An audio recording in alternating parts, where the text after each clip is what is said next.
Hello everyone, again welcomes to everyone.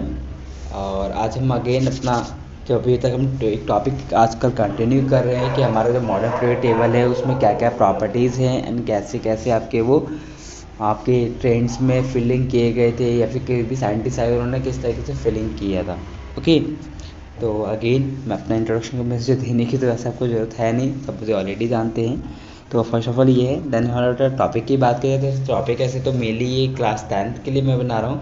But again मैं बार बार ये बात कहता हुआ आ रहा हूँ कि ये जो आपका टॉपिक है ये ऐसा नहीं कि 10th के लिए, क्योंकि टॉपिक ऐसा है कि 9th वालों के लिए भी इंपॉर्टेंट है, 10th वालों के लिए भी, 11th के लिए भी, 12th के लिए भी। और इन के फ्यूचर का कोई आप एडमिशन टेस्ट देते हैं या फिर कोई भी एंट्रेंस देते हैं तो वहाँ भी आपके लिए इंपॉर्टेंट टॉपिक है। ठीक है, आपके लिए गुड न्यूज़ यहाँ पे ये है मेरे पास है कि अगर आप हमें ऑफलाइन ज्वाइन करना चाहते हैं या ऑनलाइन भी, तो आप हमें टर्म 2 के लिए स्पेशली बेटे 9 to 12 बच्चे ज्वाइन करिए एज सुन एज पॉसिबल। वैसे तो हमने अपना बैचेज जो है 20 दिसंबर से स्टार्टेड कर रहे हैं, बट आप आगे पीछे ज्वाइन भी कर सकते हो, कोई इशू नहीं है। बट जल्द से जल्द ज्वाइन करेंगे तभी आपको अच्छा होगा, बेटर होगा आपके एग्ज़ाम्स के लिए। ठीक है, तो हमारा जो टॉपिक है, अगर बेटे कुछ चीज़ आपको मैंने ऑलरेडी बता चुका था, उसमें भी मैं आपको बताने जो जा रहा हूँ वो ये है कि आज हमें पीरियोडिक क्लासिफिकेशन आपको ऑलरेडी बता दिया कि ट्राइड्स ने आगे किया था। देन फर्स्ट ऑफ ऑल हमने आपको आई थिंक मैंडलिफ भी बता दिया है, नहीं बताया तो मैंडलिफ की पहले अच्छाइयाँ बताते हैं। ठीक है, मैंडलिफ ने जो अपने एलिमेंट्स को फिलिंग किया था।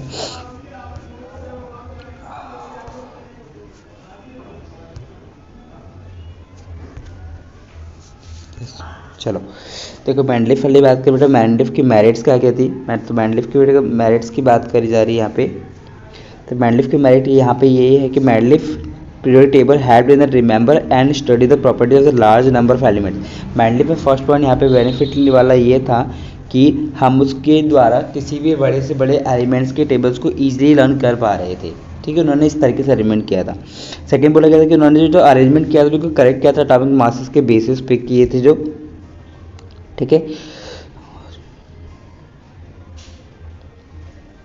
और साथ में उन्होंने क्या किया था, जो अरेंजमेंट किया था वो उन्होंने करेक्ट भी किया था। लाइक जो जिसके अरेंजमेंट गलत हुए थे उन अरेंजमेंट्स को ठीक भी किया उन्होंने। जैसे गोल्ड, बेरिलियम, प्लेटिनम पहले जो थे वो गलत पोजीशन पे थे, उनको ठीक पोजीशन पे भी उन्होंने अरेंज किया। सेकंड पोजीशन क्या था कि उन्होंने क्या था कि पहले से प्रिडिक्ट कर दिया था। प्रिडिक्ट समझते हैं ना, प्रिडिक्ट मतलब होता है कि उन्होंने पहले से ही बता दिया था कि हमारे पास फ्यूचर में ये सारे एलिमेंट्स आएंगे। तो अनडिस्कवर्ड एलिमेंट्स के लिए उन्होंने स्पेस छोड़ा था, like scandium, gallium and germanium के लिए उन्होंने एग्जैक्ट लोकेशन छोड़ा हुआ था कि यहाँ पे आके वो फिक्स हो जाएंगे, फिट हो जाएंगे। देन तो ये उनके लिए क्या है, मेरिट्स है किसके लिए, मैंडलिफ्स में। सेकेंड, अगर डीमेरिट्स की बात करी जाए कि मैंडलिफ के केस में भी कुछ डीमेरिट्स थी। अगर डीमेरिट्स की अगर बात करी जाए यहाँ पे डीमेरिट्स में बात करें तो मैंडलिफ की सबसे डीमेरिट जो आती है वो ये आती है कि वो हाइड्रोजन को सही तरीके से फिक्स नहीं कर पाए थे, अपना एक फिक्स पोजीशन नहीं हो पाया था कि हाइड्रोजन कहाँ पे जाके फिक्स होगा, अटैच होगा और किस पोजीशन पे उसको रखा जाएगा। इसलिए उनकी कमी ये थी मैंडलिफ वाले में। सेकंड ये था कि seeing certain pairs of the electron increasing order of atomic mass was not obey.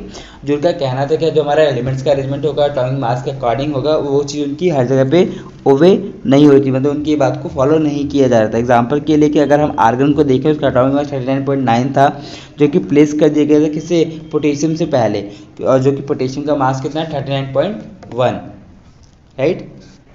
तो ये उनकी यहाँ पे गलती जब उन्होंने अरेंजमेंट किया था तो आर्गन को पहले प्रेफरेंस दिया था देन पोटेशियम को, जो कि ऐसा नहीं होना चाहिए था। अभी के रेट पर अगर आप देखेंगे तो हमारा पोटेशियम पहले है देन आर्गन बाद में, उनके डीमेरिट में थी।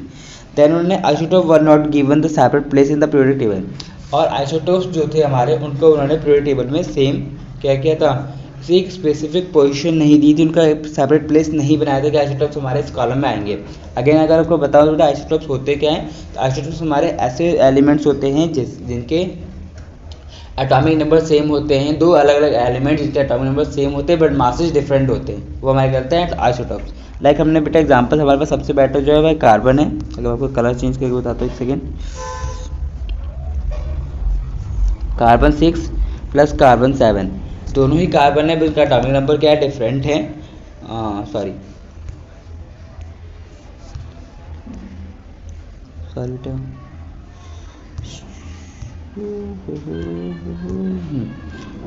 कार्बन 6 प्लस कार्बन भी ये भी 6 ही था आई थिंक। दोनों का एटॉमिक नंबर सेम होगा पर मासेस जो होगा यहाँ पे डिफरेंट होगा, एक का 12 है और एक का 14 है।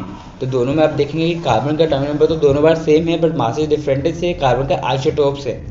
ठीक है, इस तरह हमारे हाइड्रोजन के भी आइसोटोप्स पाए जाते हैं, हाइड्रोजन के 3 आइसोटोप्स पाए जाते हैं। चलिए आगे बढ़े, कलर चूज करना होगा, येलो ही है, ठीक है। आगे बढ़े बेटा, नेक्स्ट बोला गया कि उन्होंने some similar elements are separated and dissimilar elements are the group together. उन्होंने कुछ गलतियाँ ये करी थी कि कुछ सेम टू सेम वाले सिमिलर एलिमेंट्स को तो उन्होंने क्या किया कि ग्रुप में, एक ही ग्रुप में डाल दिया था, सॉरी सेपरेट कर दिया था, अलग अलग कर दिया था। और कुछ जो डिसिमिलर वाले थे, ठीक है, जो अलग अलग हमारे एलिमेंट्स थे उनको उन्होंने एक ही ग्रुप में अटैच कर दिया था। तो ये उनकी गलती थी डी मैरिट्स में। डन है, ये डी मैरिट्स आप किसी भी एग्जाम्स में लिखने के लिए आपके लिए काफ़ी 4 पॉइंट्स यहाँ पे डी मैरिट्स है और 3 पॉइंट्स इनके मैरिट्स भी है। डन, चलिए आगे बढ़ते हैं। नेक्स्ट बोलेगा कि हमारे जो एक्सपेरिमेंट कंक्लूड किए गए थे बाद में हमारे मॉडर्न पीरियड टेबल किसने दिया था, मॉसले ने। ये मोस्ट इंपॉर्टेंट पॉइंट आप याद रखिएगा कि हमारे जो मॉसले साहब थे उन्होंने आपका मॉडर्न पीरियड टेबल दिया था। देन मैंडलीफ के बाद मॉसले है, जो आज तक वही मॉडर्न पीरियड टेबल चल रहा है। उस टेबल में उन्होंने एलिमेंट्स को जो अरेंजमेंट किया था ग्रुप वाइज और पीरियड वाइज किया था, और जो हमारा हॉरिजॉन्टल रो होता था उसको उन्होंने पीरियड बोला, और जो वर्टिकल कॉलम होता था उसको उन्होंने ग्रुप बोला। इस बात का ध्यान रखने का, जो ग्रुप थे वो हमारे फैमिलीज भी थे। फैमिलीज क्यों थे, क्योंकि वो सारे क्या थे, उस ग्रुप में टॉप टू बॉटम आने पे सारे जो फैमिलीज थे उनकी सबकी प्रॉपर्टी सेम थी। जैसे फैमिली में हर मेंबर की प्रॉपर्टी लगभग सेम होती है, सेम उस तरह उन्होंने भी अरेंजमेंट किया था मॉसले ने। 7 हॉरिजॉन्टल क्या थे, पीरियड थे, और 18 आपके कॉलम से जिन्होंने ग्रुप बोला। ये भी याद रखिएगा कि कितने पीरियड और कितने ग्रुप से। नेक्स्ट पॉइंट बोला गया कि उन्होंने किस किस तरीके से अरेंजमेंट किया था, वो आपको बताना इंपॉर्टेंट है, यहाँ पे याद रखना जरूरी है। कि फर्स्ट बोला कि उन्होंने atomic number in the period are the conjugative where is the is in a group they is a pattern.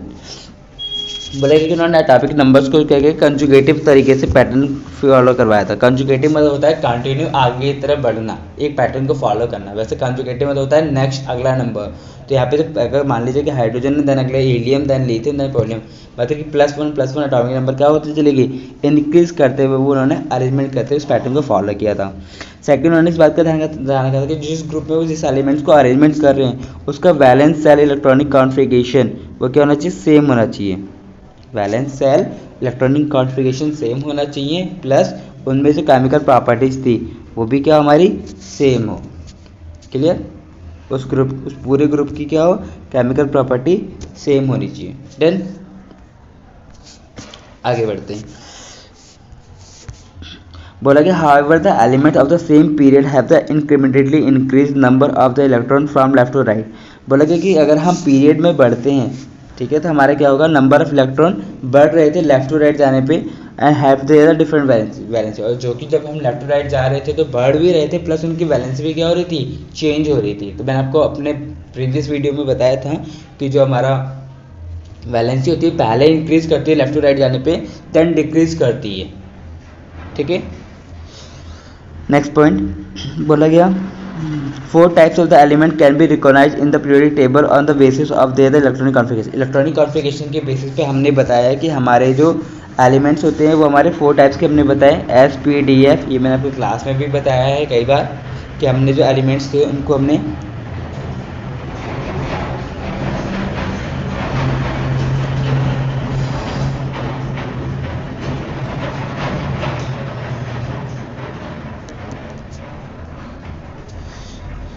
हमने आपको बताया था कि जो एलिमेंट्स होते हैं उनको हमने 4 पार्ट में डिवाइड किया था, S block, P block, D block और F ब्लॉक में। राइट, ऐसा क्यों था, क्योंकि हमने बताया था कि जो हमारे एलिमेंट्स के इलेक्ट्रॉनिक कॉन्फ़िगरेशन करने के दौरान जो लास्ट इलेक्ट्रॉन जिस सेल में जाएगा, S में, P में, D में, F में, उसके अकॉर्डिंग भी हमने उसको अरेंजमेंट किया था। डन है, आगे बढ़िए। Hydrogen with the 1 electron in its first orbital occupies and the unique position in the periodic table. Hydrogen के अंदर क्योंकि एक ही इलेक्ट्रॉन पाया जाता है इसलिए हम उसको एक यूनिक पोजीशन पर हमने उसको अरेंज किया है। उसमें काफ़ी ज़्यादा डेमेरिट्स थी, इसी चक्कर में कई सारे साइंटिस्ट फेल हुए हैं कि उसको प्रॉपर्ली अरेंज नहीं कर पाए थे। मेन रीज़न यहाँ पे यही था कि उसमें एक ही इलेक्ट्रॉन पाए जाते थे। हमारे जितने भी एलिमेंट हैं उन सभी एलिमेंट में 78% जो है, यहाँ ध्यान दीजिए थोड़ा सा, 78% जो है हमारे मेटल्स है, जितने भी एलिमेंट्स है। अप्रोक्सीमेटली आज के डेट में 1118 एलिमेंट्स है जो आपकी बुक्स में पढ़ाए जा रहे हैं। पढ़ा साइंटिफिकली जब स्टडी करेंगे तो आपको पाया जाएगा कि हमारे जो एलिमेंट्स है वो 121 एलिमेंट्स हो चुके हैं। नेक्स्ट बोलेगा non metals which are located on the top of the period table are less than 20 in number. अगर नॉन मेटल की बात करी जाए जो कि हमारे टेबल के टॉप में राइट हैंड साइड में अरेंजमेंट किया गया था, तो वो कितने थे हमारे, वो हमारे 20 से कम नॉन मेटल्स की इसमें अरेंजमेंट किए गए। देन थोड़ा सा एक इंपॉर्टेंट पॉइंट याद रखिए कि ग्रुप नंबर जो 18 है उसका जो इलेक्ट्रॉनिक कॉन्फ़िगरेशन है वो यहाँ पे NH2NP6 है, ठीक है, जो कि ग्रुप नंबर 18 को हम यहाँ पे क्या कहते हैं, नोबल गैसेस कहते हैं। याद रखिएगा मोस्ट इंपॉर्टेंट कि ग्रुप 18 को हम क्या कहते हैं, नोबल गैसेस कहते हैं। उसका इलेक्ट्रॉनिक कॉन्फ़िगरेशन NH2NP6 है। नेक्स्ट बोलेगा जो ग्रुप नंबर 17 होता है उसका वो हम हैलोजेंस कहते हैं, और वो ठीक है, बस इतनी बात है। नेक्स्ट बोला गया बेटा कि elements which lie at the border of the lie between the metal non metal is called the metalloids और सेमी मेटल। जो मेटल्स हमारे मेटल्स और नॉन मेटल्स के बीच में पाए जा रहे हैं वो हमारा क्या कहलाएगा यहाँ पे, वो हमारे यहाँ पे क्या कहलाएगा बेटा, वो हमारा यहाँ पे मेटलर्स कहलाएगा। ऐसा क्यों, क्योंकि मेटलर्स क्या होते हैं, जो कि हमारे मेटल नॉन मेटल दोनों की प्रॉपर्टी को शो करेंगे, वो हमारा मेटलर्स या फिर सेमी मेटल्स कहलाएंगे। देन वो हमारे बीच में पाए जाएंगे दोनों के। ये हमारे 14 ग्रुप से स्टार्ट होते हैं और 17 तक जाते हैं। ऐसे जिग जैग फॉर्म में आपको टेबल में अलग से देखने को मिल जाएगा।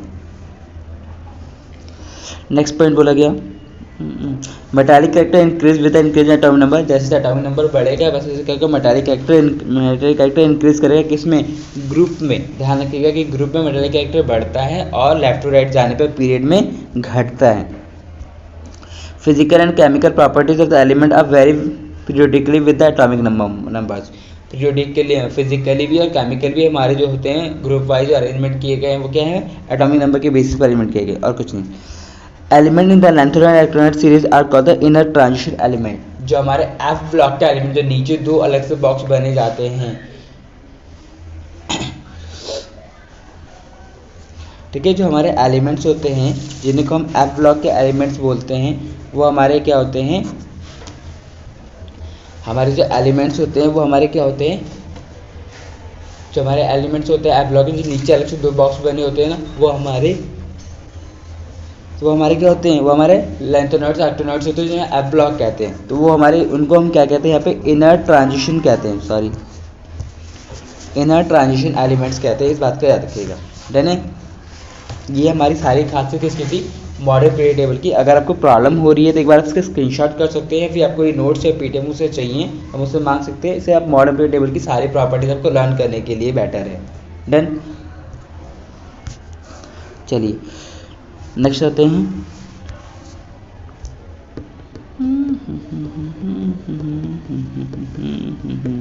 चलो कुछ प्रॉपर्टीज़ की बात करी जाने यहाँ पे। वैसे प्रॉपर्टीज़ मैंने आपको अभी मेरे एक वीडियो में आपको मिल सकता है अभी कि मैंने प्रॉपर्टीज़ को बोर्ड पे लिख के भी मतलब ड्रॉ करके भी समझाया है। वहाँ भी देख सकते हो या फिर यहाँ भी देख सकते हो, दोनों जगह देखिए तो ज़्यादा बेटर है, क्योंकि यहाँ पे कुछ और चीज़ें भी मैंने एक्स्ट्रा ऐड करके आपको बताई है।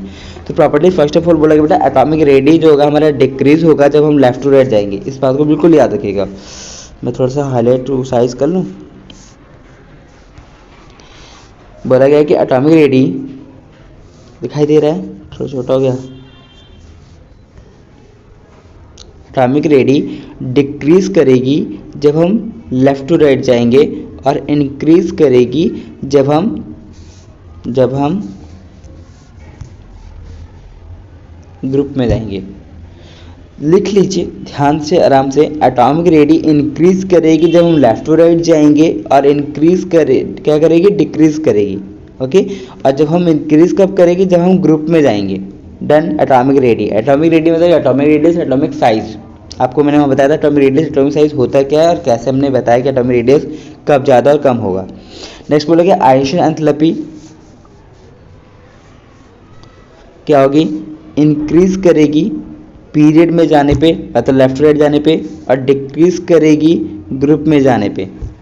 Then next point electron gain enthalpy मतलब कि इलेक्ट्रॉन लेने में जो एंथैल्पी लगेगी, इलेक्ट्रॉन को गेन करना है, हमें किसी से एलिमेंट से इलेक्ट्रॉन को प्राप्त करना है तो हमारा क्या होगा, वहाँ पे एनर्जी जितनी लगेगी। इसको बेटा यहाँ पे हम आयनेशन एंथैल्पी भी कहते हैं कई बार। तो ये हमारा क्या होता है, become more negative across the period. अगर पीरियड की तरफ जाएंगे तो नेगेटिव होगा और लेस नेगेटिव होगा डाउन द ग्रुप जाने पे। मतलब कि नेगेटिविटी में रहेगा, जो इलेक्ट्रोनेगेटिविटी है यहाँ पे, इलेक्ट्रॉन गैन एंथैल्पी है, वो हमारा पीरियड में जाने पे क्या होगा, नेगेटिव रहेगा, बट ग्रुप में जाने पे कम नेगेटिव होगा। इसे यहाँ पे ज़्यादा बढ़िया मैंने बोर्ड पे बताई ये चीज़ें। Group 17 element is a high electronegativity gain enthalpy because they can attain the stable electronic configuration as a noble gas by the accepting of an electron। बोला कि जो ग्रुप नंबर 17 के एलिमेंट्स है वो आपके क्या करते हैं, ज़्यादा हाई इलेक्ट्रोनेगेटिविटी होते हैं। ऐसा इसलिए क्योंकि वो इजीली स्टेबल होते हैं, उनकी कॉन्फ़िगरेशन कंप्लीट होती है नोबल गैसेस के कारण भी कई बार। डन है।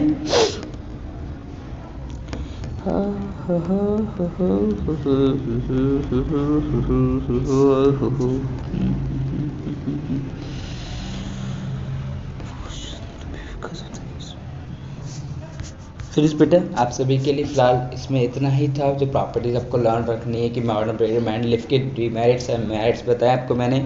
मॉडर्न पीरियड टेबल की क्या क्या खासियत थी, क्या क्या पॉइंट्स थे, अदर इसको किस ट्रेंड्स के अकॉर्डिंग अरेंजमेंट किए गए थे, ये सारी चीज़ें मैंने आपको इस वीडियो में बताई है। उम्मीद है आपको सुन के समझ के अच्छा लगा होगा। Thank you everyone. और ज़्यादा से ज़्यादा इस वीडियो को एक दूसरे के साथ शेयर करिए, एक दूसरे फ्रेंड्स की भी हेल्प करिए ताकि वो भी कुछ पढ़े। ठीक है, अगर आप अपने दोस्त के साथ अच्छे से दोस्ती करना चाहते हो तो बेटर है कि आप उसको भी हेल्प करिए पढ़ाई में। डन। Thank you everyone.